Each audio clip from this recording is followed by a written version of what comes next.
What's going on? Thanks for tuning in back here to the Speakbook channel. Today is a question in a video that I get asked often, and what it is I do for a living to afford all these toys. So I'm going to answer that. And what I do for a living, I'll just jump right into it, hands down.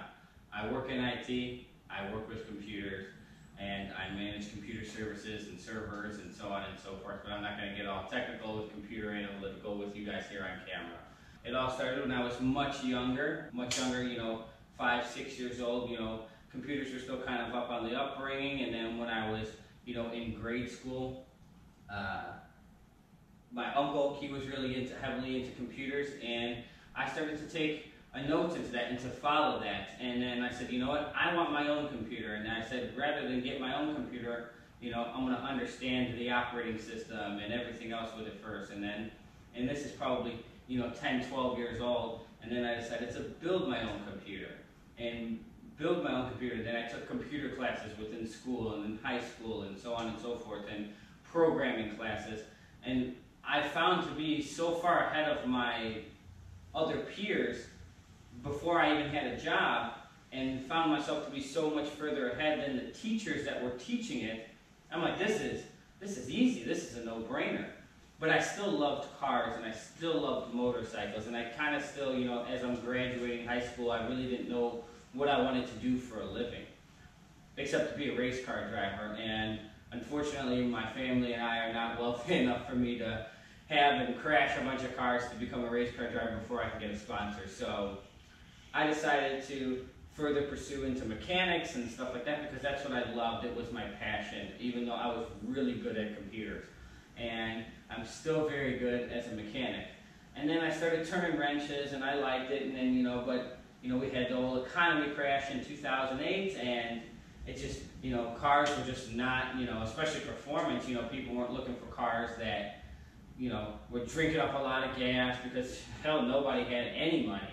I'm only 29 years old, and I'm not speaking from like 30 years of experience or anything, but nobody had a lot of money. Most people weren't running out to buy a Mustang or a Camaro or Corvette or anything like that, in 2008 when everyone was losing their house. I mean, shit, they were just trying to keep food on the table. So, the automotive market wasn't too hot, and techs were getting paid too much. I wasn't getting paid too much, so I said, let me go back into computers and learn back into computers. And I further learned more into computers and further learned, and picked up where I left off. But keep in mind, when I was working with cars, I still kept an eye on all the new scan tools and things that would come out. And I said, anybody can turn a wrench, but not everybody can work the scan tool. And not everybody knows how to program cars within the scan tool. When I mean program the cars to make them do different things, like when you put your car in drive, and after it goes 5 miles per hour, the door locks will automatically lock, things like that. And those types of things was features that we all know are standard on cars today, but nobody really understood how they worked, because nobody really wanted to be bothered with computers. Everyone just knew, okay, new cars have computers, fuel injection, and that's pretty much where they wanted to be the end of it, So as I further learned into computers, I took that even further into programming into my career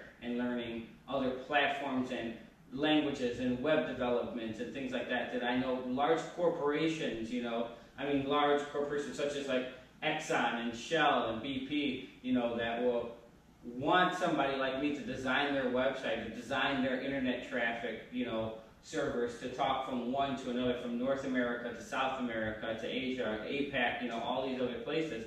They're going to need somebody that's technical and hands-on to guide their team. And that's kind of something what I do right now, just on a larger scale basis.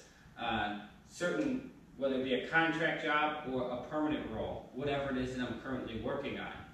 So as you further develop your skills, and because I had all that knowledge back where it started when I was younger, I found to separate myself a lot from my friends, and because I was kind of put into a whole nother category of income and a whole nother category of just knowledge and some of the things that you hear and know. And I was also around people 10, 12 years my senior all the time, so there was a lot of things I didn't understand in life. And don't get me wrong, I made a lot of bad decisions, as you saw some of my other videos, me getting over 100 tickets. Well, I had money. I was like, oh, whatever. I'm just gonna get out of it, this, that. But now today, I wish I could do, I don't want to say regret it, but they weren't the smartest decisions. So as you move forward in life and you just realize and become smarter, the best thing that I've noticed, and the one thing I could say that what do I do for a living now,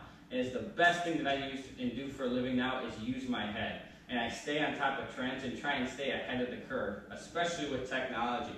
Because if you're not ahead of the curve all the time, before you know it, you're playing catch up, it's too late, and it's over. You're so far behind. If you're still designing the same type of website, writing the same type of language you were in 1996, it's over. You're probably not going to make any money. You're making 20 bucks an hour or something like that, while everyone else is making $95 or $150 an hour. Because you don't want to change your language and change with the time. If you can't read HTML5 and you're still, only want to work with Java, well, it's probably not the smartest decision, but I'm not here to tell you how to live your life. So you got to continuously stay on top of trends. You got to use your head all the time, and you got to plan for the long term. That's my best way to describe what I do a lot also on my free time when I'm not playing with the toys or racing or anything like that, is that I'm make sure that I'm always polished up and always reading up on what's next, what's the new technology, even though it's not big yet, everyone's bashing it, oh, it sucks, it's this, it's that, like how nobody really believed, here's an example, unified communications was going to take off, and now it's like the standard if you want some type of communication within your organization. And so if you don't know the curve about that or stay within the times, you're going to be left in the dust. So that's what I do for a living. I work in the technology industry. You have to stay on top of your shit. You have to stay on top of your game. You gotta know what's coming out, all the new things that are coming out, whether they're going to be hits, whether they're going to be not that way. So you just have a little bit of knowledge. And before it really makes it big, you go to conferences, you watch TV shows, you do some research on the internet, you're going to be golden, and you can polish up and be ahead of the curve and do what you do because you're good at it, and just do it a little bit better or a little bit differently. And before you know it, you have your own thing, because the sky's the limit with technology.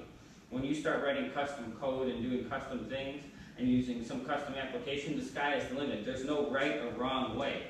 It's how efficient can it work? How efficient can it be? That's why the iPhone is so successful. It's just easy. Some people may not think so, but some people really do think so. The iPhone, Android, I'm not going to sit here and tell you which one's better, but I can tell you that I think a lot more people find the iPhone to be easier to use. But that doesn't make it a better phone than any Android phone. That's a whole nother debate. We're not going to go into that. So, but both phones are amazing. I like both of them. So let's just leave it at that. Jumping back into it, use your head. Always use your head. Stay on top of your game. Stay on top of your shit. And always stay ahead of the curve. And this is going to conclude it for another episode here on the Speedbug channel. I hope you guys like what you saw. Again, don't forget to subscribe, and we'll see you here for another episode here on the Speedbug channel. Deuces.